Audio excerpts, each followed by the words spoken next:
越剧十姐妹，这当然是一个艺术的排列，但不完全是。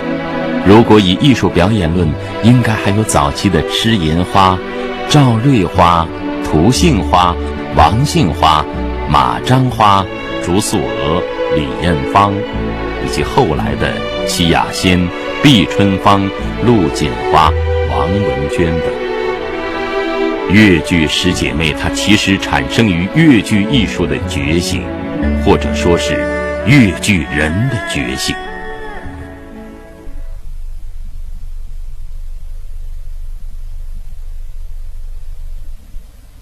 1946年10月19日，鲁迅逝世10周年，上海各界人士纷纷用各种方式纪念这面民族的旗帜。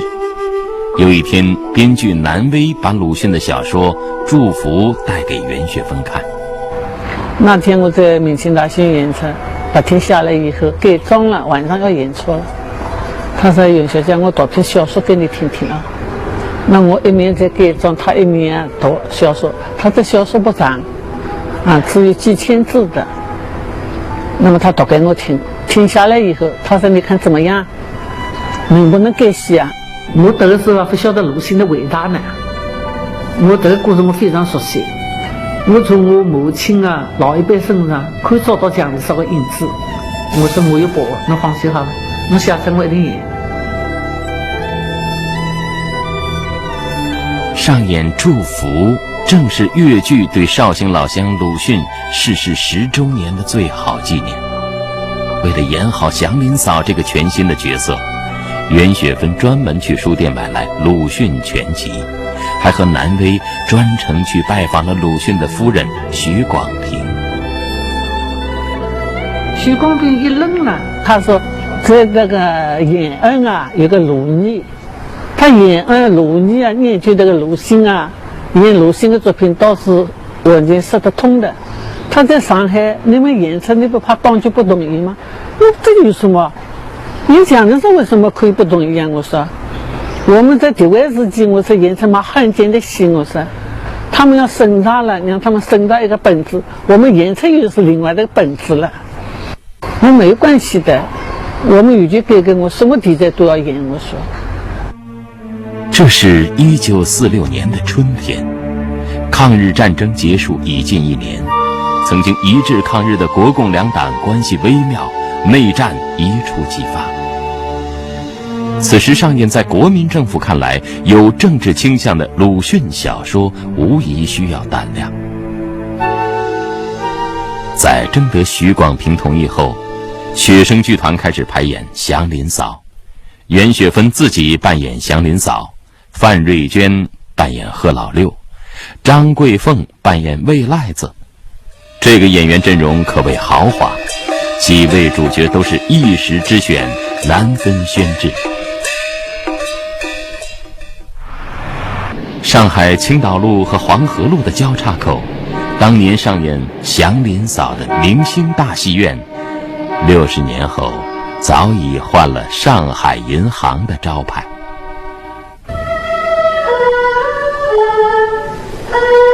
这是1978年上海越剧院重新排演的越剧《祥林嫂》。那年袁雪芬56岁，而1946年5月6日的晚上，明星大戏院首次上演《祥林嫂》，依然是今天袁雪芬记忆中最为深刻的一幕。哎呀，那天我们从来没有过的，因为我们请许广平先生请他来看嘛，结果他请来的都是新闻业家的。我们那个编导南语他连长的学校红的进来不得了不得了，他今天田汉来了，洪生来了，张军祥来了，季默来了，吴凤也来了。我也不晓得我们这个作品怎么样，比我朴素的感觉，比我所熟悉的我从那个地方出来的人的生活习惯，很朴素的颜色。上去呢嗓子越唱越好，你是演戏我真的蹦撞过去，把桌子板凳全部撞倒，结果桌面归桌面，桌脚归桌脚，下面还要演戏了呀。后来那个监场他就没有办法，只好把桌面这过来挖他个这个桌脚上面，很狼狈。这就是当时啊演出的。鲁迅的小说第一次搬上戏曲舞台，并在国统区的上海演出，立即引起了各界关注。上海的报纸都报道祥林嫂演出的盛况，说这是新越剧的里程碑。1948年由学生剧团原班人马演出的祥林嫂被启明公司搬上银幕，这是鲁迅作品第一次拍成电影，他开创了后来流行一时的越剧电影模式。可惜的是，经过那个动荡战乱的年代，1948年拍摄的祥林嫂电影拷贝早已下落不明。现在我们所能看到的是上海电影制片厂和香港凤凰影业公司在1978年重新拍摄的。袁雪芬扮演的是老年祥林嫂。老路的命啊，阿嬷遇到无郎爷。 60年后的今天，袁雪芬在回忆这段往事时说，祥林嫂把越剧引上了革命文艺的道路，也成为自己政治上的转折点。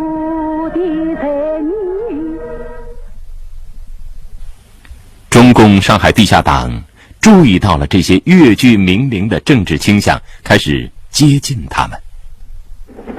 1个月后，参加国共和谈的中共代表团团长周恩来来到了上海，他冒着风险赶到明星戏院，坐在观众席中，观看学生剧团演出的《凄凉辽宫乐》，为那位曾扮演祥林嫂的圣县姑娘鼓掌叫好。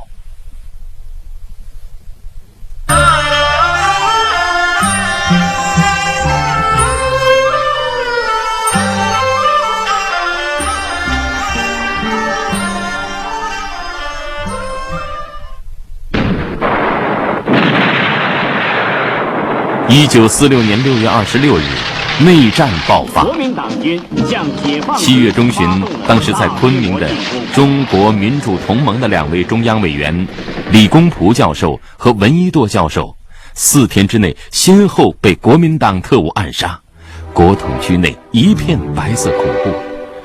追求进步的越剧艺人们也不能逃脱国民党特务的监视。有关祥林嫂和袁雪芬的个人材料密报到了上海社会局。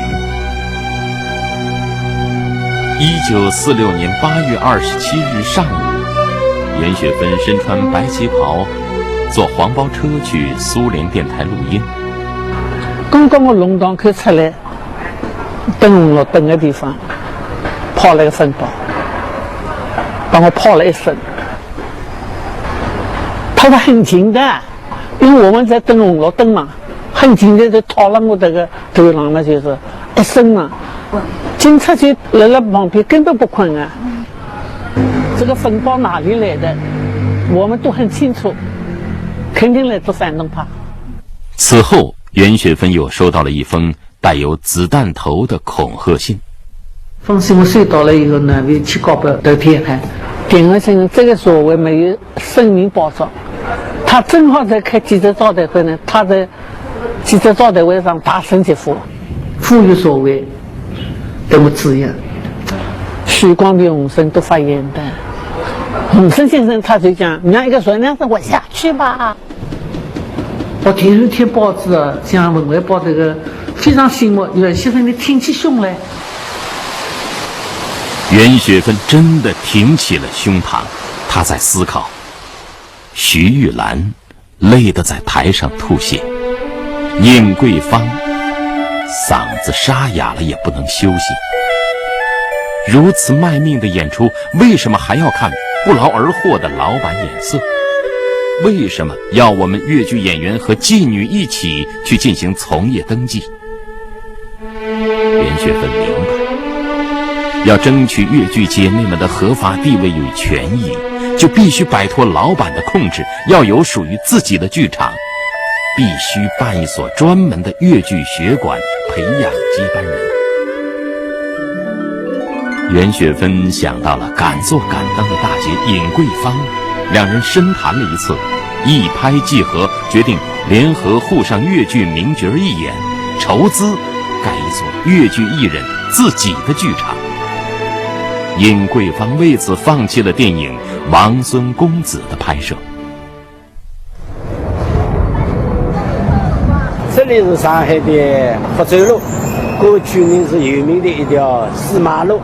那么这个地方呢，就是过去的有个大西洋戏菜的，那个知名的越剧的十几妹啊，他们在经营2年以前就在这个戏菜这里呢，签订合约，并请那个平衡律师了作证。1947年7月29日，大西洋西菜社，越剧名伶云集。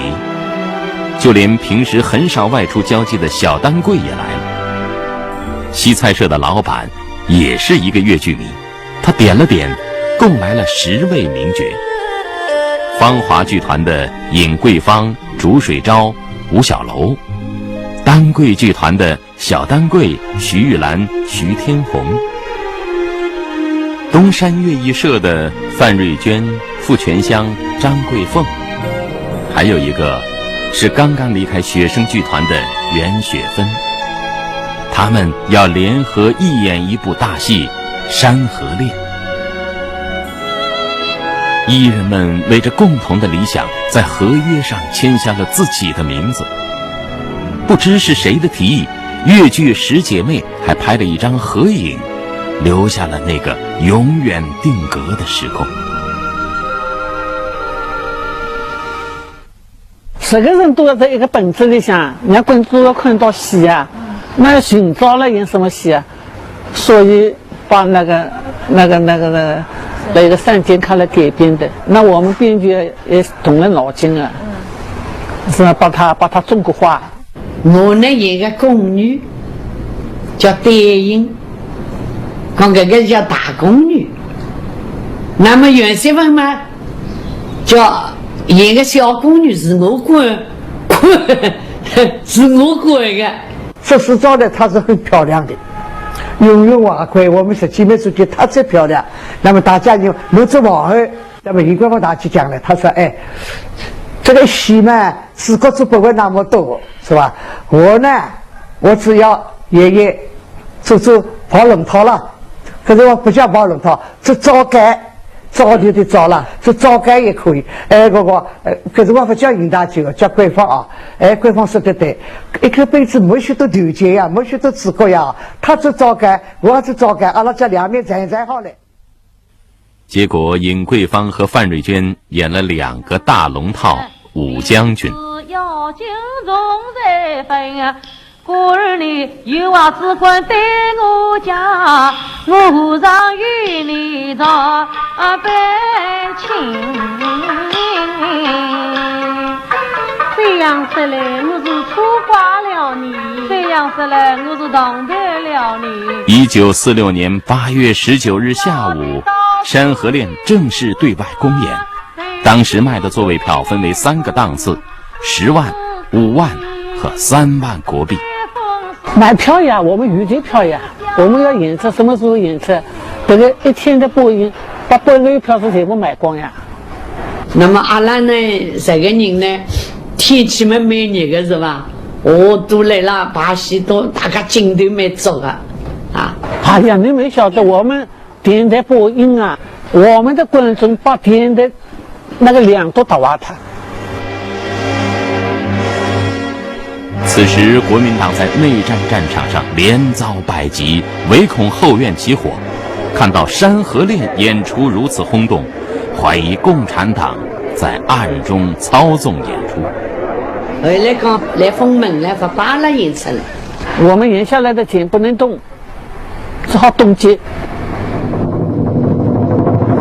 上海市警察局松山分局将一份非法公演勒令停演的公文送到了黄金大戏院的后台。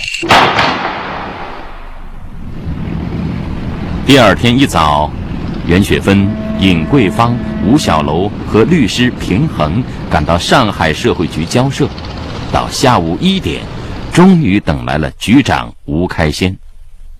吴开先讲，袁雪芬啊，高明的人啊，有这么一德，我把你抓起来，马上给我抓起来。我说好呀，我玩什么法？我说你来抓呀，我说我玩什么法呢？我那个胆子也很大，很大，我什么都不怕了，告诉你听。这么个尹桂芳呢，当时也年轻啊，是吧？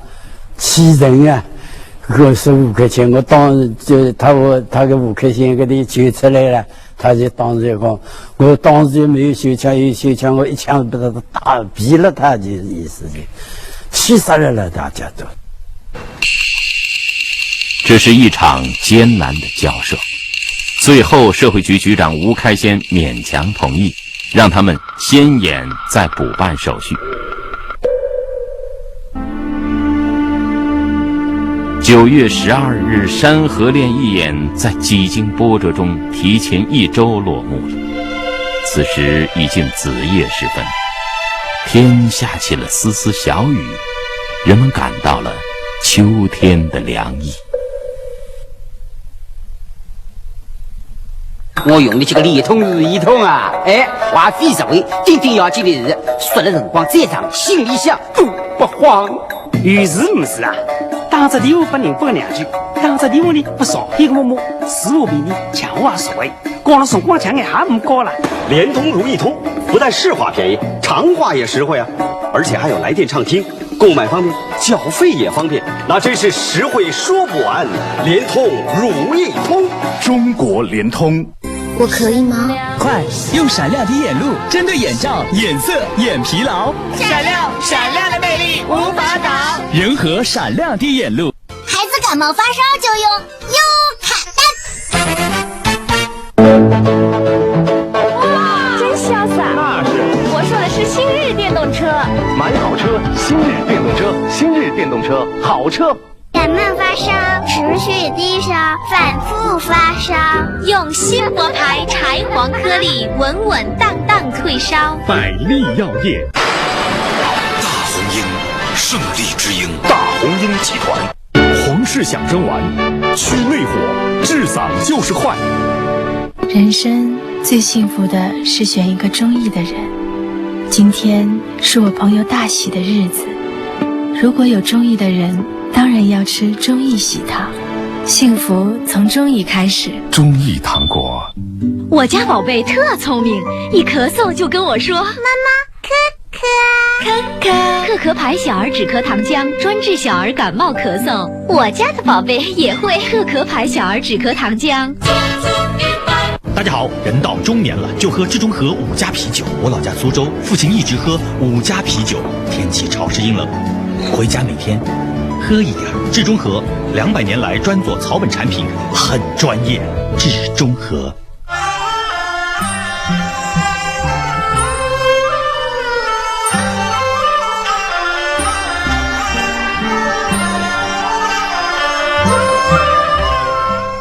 正好1个月，1947年10月13日，正是橘黄蟹肥之时。傍晚，徐玉兰刚刚演完日场，正和剧团的姐妹们围坐吃着大闸蟹。一个票贩子跑来，带来一个惊人的消息。有个人给报了，他不得了不得了，那个陈文自杀了什么子。他对我讲，我说你不要搞什么都鬼了，真的，他说已经到省级医院去，那个时候还是省级医院。然后马上一打电话打起了，好了，已经。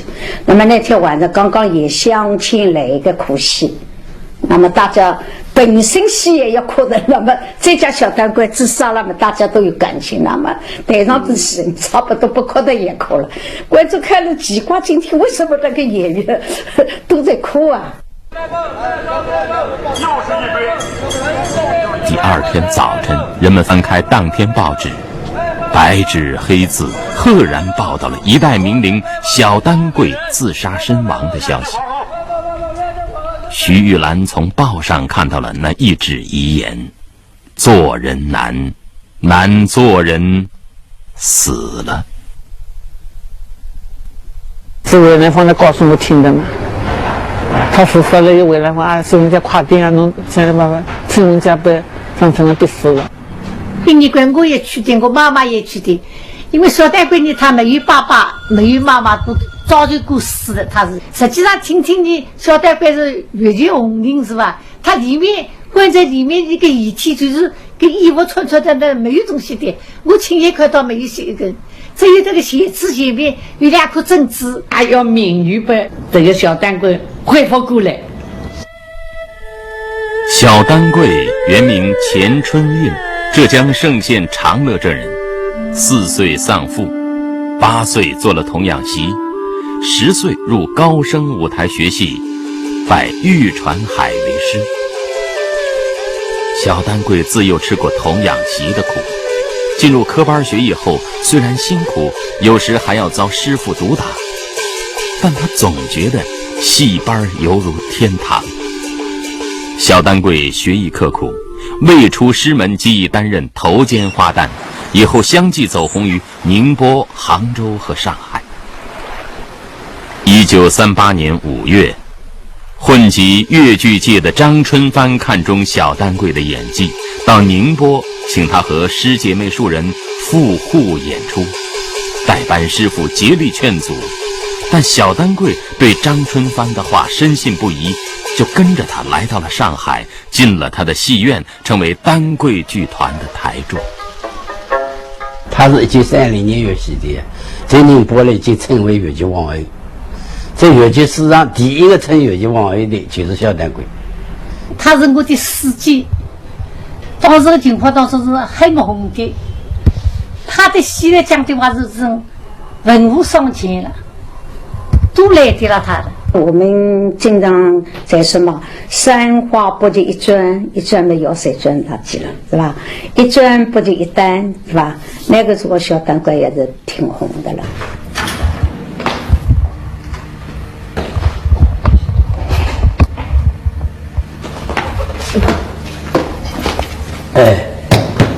这呢是小丹桂的抱对象，这抱对象呢是1931年小丹桂还没有出科，要是出去演出来，是他妈妈特地请那个木匠师傅做出来的，是比较考究的。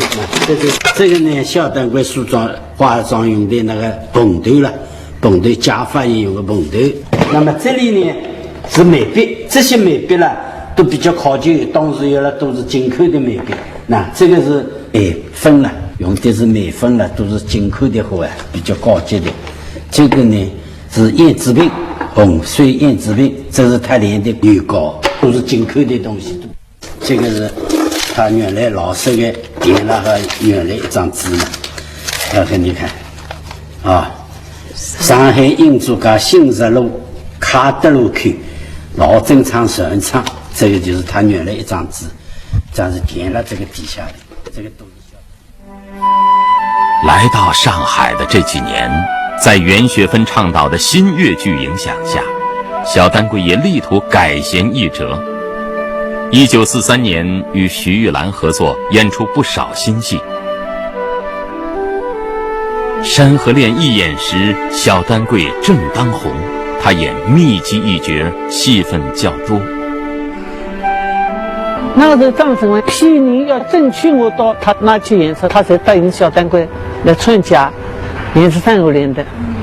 但小丹桂呢，他来了也总是跟着，不是像我们嘻嘻哈哈，他很少有笑脸的。我们要去问他，他也内向，不肯多讲的那样的事情。后来他终于跟出，我们比较自由，他是不自由的。因为阿拉搿辰光吃饭都来了后台的嘛，演出当中。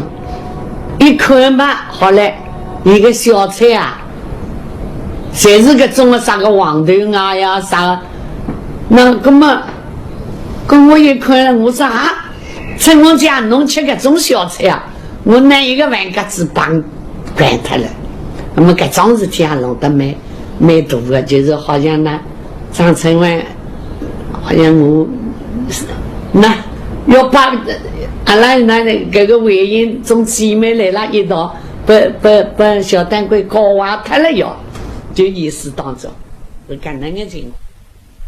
张春帆是浙江嵊县崇仁镇人，早先到上海打工，后混迹于十里洋场，从一个马仔逐渐成为戏霸式的剧场老板。小丹桂到沪不久，即被张春帆占有。我看他可能，我觉得他的处境很难的，所以我蛮同情他的，是吧？小丹桂是最老人没了，最老人没了，一点都没反抗。伊来了演戏呀，就是化妆，可能也被控制有关系，不管光。自家们觉得也难为情，意思也有，没个两个运气了。因为伊不接近了嘛，哥娘跟姐妹都不接近了嘛，连同事都也不接近了嘛。那时间到了，有车子来了，等了，回去了。就这样，张春帆和小丹桂名是叔侄女，实是小妾，生活了好多年。随着小丹桂的走红，张春帆把她作为摇钱树。但凡剧院营业不佳，就改演小丹桂挂牌主演的《马寡妇开店》。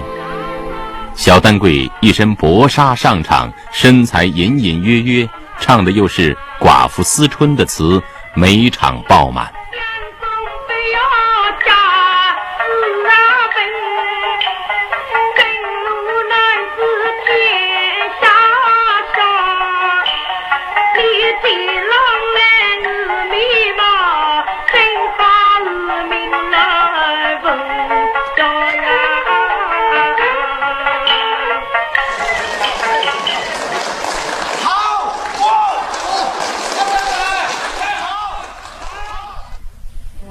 在参加《山河恋》一演后，小丹桂也在酝酿着丹桂剧团的一些改革。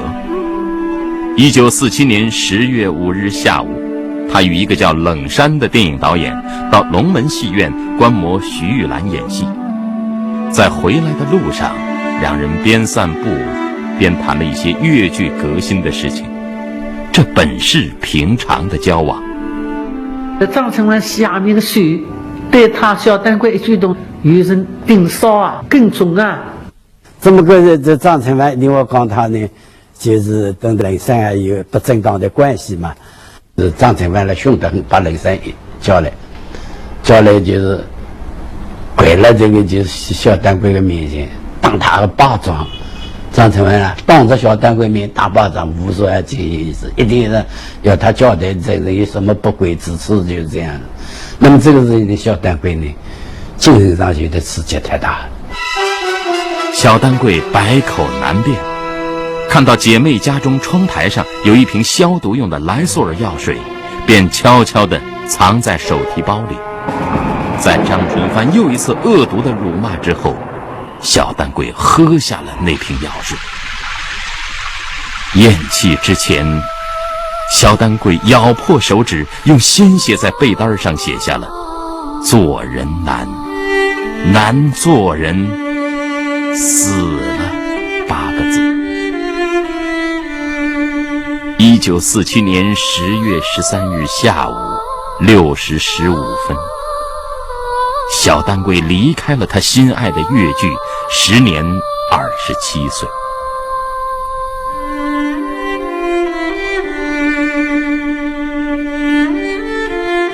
出殡那天，300多位粤剧演员和难以计数的观众自发地为小丹桂送葬。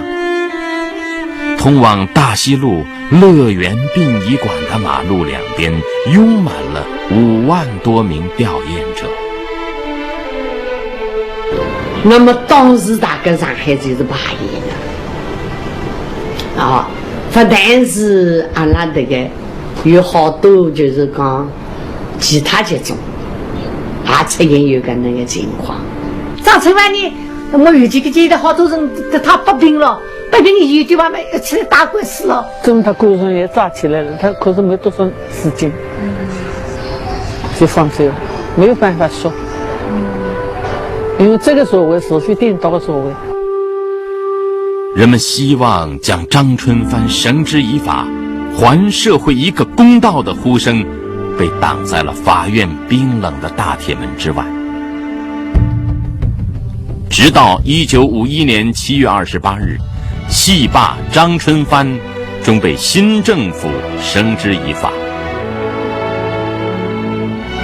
1947年诞生的粤剧十姐妹，除了小丹桂过早离世以外，9位艺术家在此后的几十年中，成为粤剧艺术发展的9面旗帜。